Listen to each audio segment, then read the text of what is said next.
Think about it this way. Hippos are considered one of the world's deadliest large mammals. Very few people ever survive an attack, but Kristen Yaldor did, and she says it's because she was able to stay calm while she was being dragged under.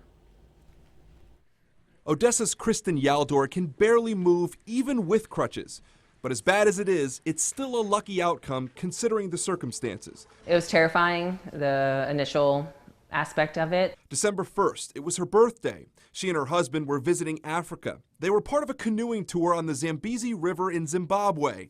10 minutes in, the fun ended. One came up underneath our canoe more towards the front of the canoe, which then launched me forward towards the deep side of the water, and my husband ended up falling backwards towards the shallow side.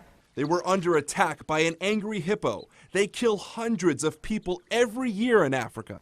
I took 2 strokes to try to get towards the riverbank, and that's when it grabbed my leg and pulled me straight down. Keep in mind, they have a bite force of 2,000 pounds per square inch. It was underwater the entire time, about 45 seconds, being thrashed around side to side.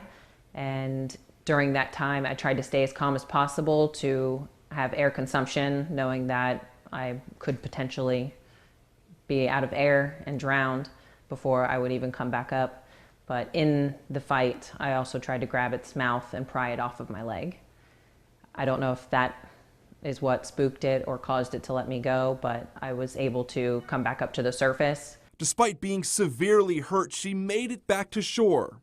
Barely. The only time death crossed my mind was trying to swim to shore, knowing that if it grabbed me again, I don't think I could survive going underneath again. Yaldor suffered a broken femur among several other serious injuries, but she was alive.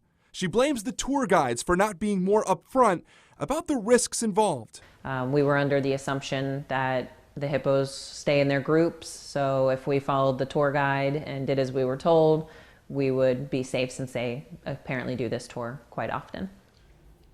Now, even after being rescued, she wasn't fully out of the water, so to speak. Getting proper medical attention took hours because of their location. So, again, she is incredibly lucky. We're told it'll be about 6 months until she can walk without crutches, but she should make a full recovery. She says she's looking forward to being able to travel once again.